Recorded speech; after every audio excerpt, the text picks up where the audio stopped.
Assalamualaikum warahmatullahi ta'ala wabarakatuh. Allahumma salli ala Sayyidina Muhammadin wa ala ali Sayyidina Maulana Muhammad.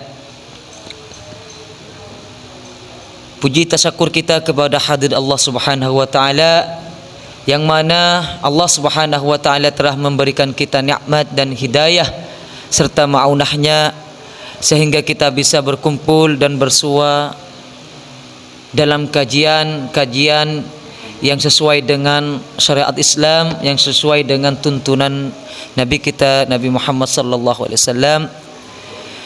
Dan selawat serta salam semoga tercurahkan kepada baginda kita Nabi besar Muhammad sallallahu alaihi wasallam, yang mana kita kelak di hari kiamat mengharapkan barokahnya, mengharapkan syafaatnya, mengharapkan pertolongan beliau. Amin Allahumma amin. Mengenai tentang kehidupan kita di dunia ini, hidup di dunia ini tidak lepas kewajiban kita ialah tolong menolong sesama saudara, tolong menolong sesama warga. Kita tidak bisa lepas dengan yang namanya sosialisasi, dan kita ini tidak lepas yang namanya saling membantu satu sama lain. Dan kita ini tidak lepas yang namanya fastabiqul khairat, berlomba-lomba dalam kebaikan. Itulah kehidupan di dunia ini. Kalau kita ini hanya mengandalkan sholat 5 waktu, rasanya kita ini kurang cukup. Kaji lagi tentang riwayat hadis Nabi kita Nabi Muhammad sallallahu alaihi wasallam, yang mana hadis ini mengenai tentang kematian. Kematiannya seseorang laki-laki. Rasulullah sallallahu alaihi wasallam bersabda, qala Rasulullah sallallahu alaihi wasallam, idza fiya ar-rajulu wa wudi'a fi qabrihi ja'ah malakul maut wa qa'ada inda ra'sihi wa 'addabahu wa darabahu darban wahidan. Perkataan Rasulullah sallallahu alaihi wasallam dalam hadisnya, ketika setelah rajul tersebut mengalami yang namanya kematian dan sudah wudi'a fi qabrihi, dan sudah berada di dalam kuburannya, maka datanglah malaikat maut tersebut. Ja'ah malakul mauti inda ra'sihi wa qa'adah. Datanglah malaikat maut berada duduk di samping kepalanya, di dekat kepalanya. Dan malaikat maut tersebut wa'addabahu wa darabahu darban wahidan. Dan malaikat maut tersebut memukul, menyiksa rohnya serta jasad rajul tersebut dengan siksaan, dengan pukulan yang sangat dahsyat, dengan siksaan, dengan pukulan yang sangat pedih, sehingga walam yabqah aduun illa qata'ah illa qita'ah. Tidak ada tersisa dari pukulan malaikat maut tersebut badannya rajul, badan dan rohnya rajul tersebut. Di saat dipukul oleh malaikat maut tersebut, maka tidak ada sisa dari bagian-bagian anggota tersebut, melainkan terpotonglah badan berpisah dengan kepalanya, kaki dan tangan berpisah dengan badannya. Itulah saking dahsyatnya pukulan malaikat maut di waktu berada di dalam kubur nanti. Sehingga saking sakitnya dari siksaan tersebut, saking pedihnya pukulan tersebut, sehingga rajul tersebut, rohnya rajul tersebut bertanya terhadap malaikat maut tersebut, summa yaqulu limalaikatil mautih lima fa'alta hada, lima fa'alta, Dengan apa? Karena apa engkau wahai malaikatul maut membuat diriku seperti ini? Walima tu'adzibuni? Walima tu'adzibuni? Dan dengan apa? Karena apa? Sebab apa engkau menyiksa diriku dengan siksaan yang sangat pedih ini? Wahai malaikat maut. Kata rajul tersebut, kata rohnya rajul tersebut, lima fa'alta hada wa lima tu'adzibani?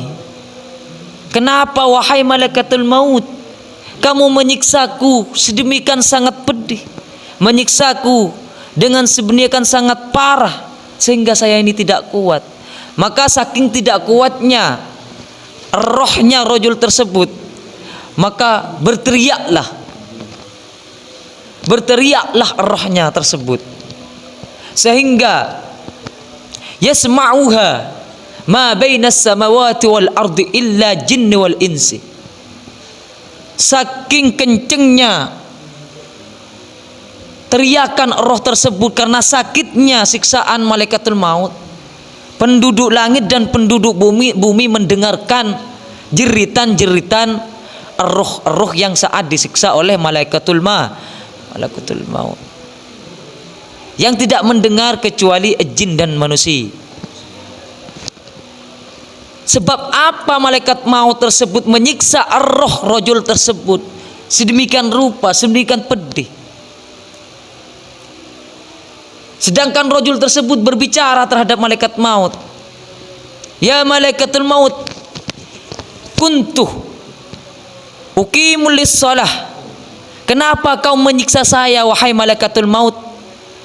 Sedangkan saya ini termasuk uqimus shalah, sedangkan saya ini termasuk orang yang selalu mendirikan sholat. Entah kenapa kamu menyiksa saya. 5 waktu saya sholat, sampai mulai dari duhur, asar, maghrib, isya, subuh saya sholat. Bahkan Jumat pun saya aktif istiqomah menjalankan perintah Allah tersebut.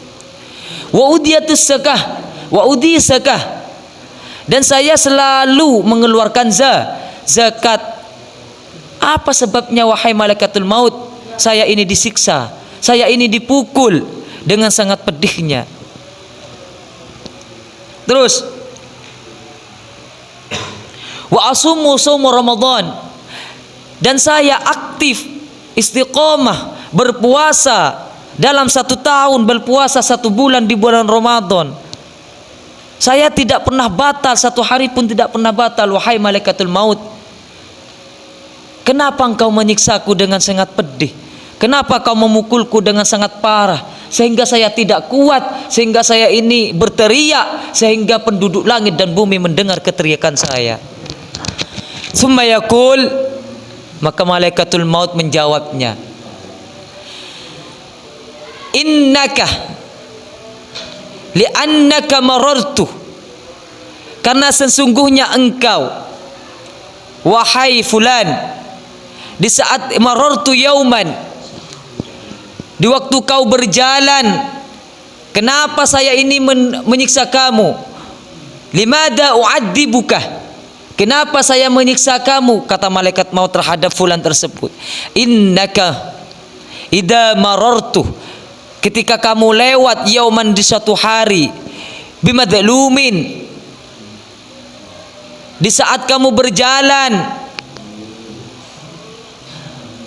di suatu hari, dan di waktu itu juga kamu melihat bersamaan dengan kamu orang-orang yang terdolimi, orang yang disiksa, kamu itu melihat, akan tetapi wahwa yastaghisu bika, dan orang yang terdolimi tersebut meminta tolong terhadapmu. Apa reaksi kamu? Falam yarishu, ternyata kamu itu tidak menolongnya. Itulah sehingga malaikatul maut duriba fi qabrihi, memukul roh dan jasadnya orang tersebut. Dikarenakan kenapa? Kata malaikat maut. Dikarenakan di waktu saat kamu berjalan, kamu melihat orang yang terdolimi, melihat orang yang disakiti, orang yang melihat orang dianiaya. Ternyata kamu di depan mata kamu orang tersebut meminta tolong terhadap kamu. Ternyata kamu itu tidak menolongnya. Bahkan kamu seakan buta, bahkan kamu seakan tuli dan mengabaikannya. Maka dari itu tidak cukup bagi kita mengandalkan solat saja, tidak cukup bagi kita mengandalkan puasa saja, tidak cukup bagi kita mengandalkan zakat saja. Karena Rasulullah sallallahu alaihi wasallam bersabda, Inna nusratul madlum. Sesungguhnya menolong orang yang terdolimi wajibatun, itu wajib. Kalau ada teman disiksa, maka wajib kita untuk menolongnya. Kalau ada teman dipukuli, dianiaya, kita wajib untuk menolongnya. Seandainya kamu ahli sedekah, kamu ahli zakah, ahli saum, ahli siam, ahli salat, termasuk orang-orang yang musallin, orang-orang yang salat, tapi di dalam hati kamu tidak ada rasa peduli, tidak ada rasa ingin membantu orang yang didolimi, maka semua batallah pahalanya, akan menjadi siksaan. Karena kenapa? Karena menolongi orang yang terdolimi itu hukumnya wajib. Maka dari itu kita selaku umat Nabi Muhammad, buanglah sifat dengki kita, buanglah sifat iri kita, buanglah sifat sum'ah kita, buanglah sifat namimah kita, buanglah sifat zalim kita yang ada di dalam hati kita ini. Dengan cara gimana? Dengan memperbanyak zikir terhadap Allah, dengan memperbanyak salat terhadap Allah, dengan memperbanyak sedekah, memberikan bantuan, memberikan makanan terhadap fakir miskin. Faham? Ada 4 golongan kata Rasulullah sallallahu alaihi wasallam yang berada di dalam rahmat dan lindungan Allah Subhanahu wa taala kelak di hari kiamat. Siapakah orang 4 golongan tersebut? Para sahabat bertanya, "Ya Rasulullah, siapakah 4 golongan tersebut?" 4 golongan tersebut ialah orang yang mengenyangkan perutnya orang yang saat itu kelaparan. Intinya orang yang memberikan bantuan terhadap orang yang membutuhkan. Yang pertama. Yang kedua ialah aujahasa ghasiyan fi sabilillah. Orang yang siap sedia untuk berperang di jalan Allah. Orang yang siap sedia untuk berperang untuk meninggikan agama Allah. Dan yang ketiga, au'ana dhaifan, dan orang yang membantu orang-orang yang lemah. Faham? Orang yang membantu orang-orang yang lemah. Dan yang keempat, au aghasa malhufan. Ini hadis Rasulullah. Orang yang membantu orang yang terdolimi.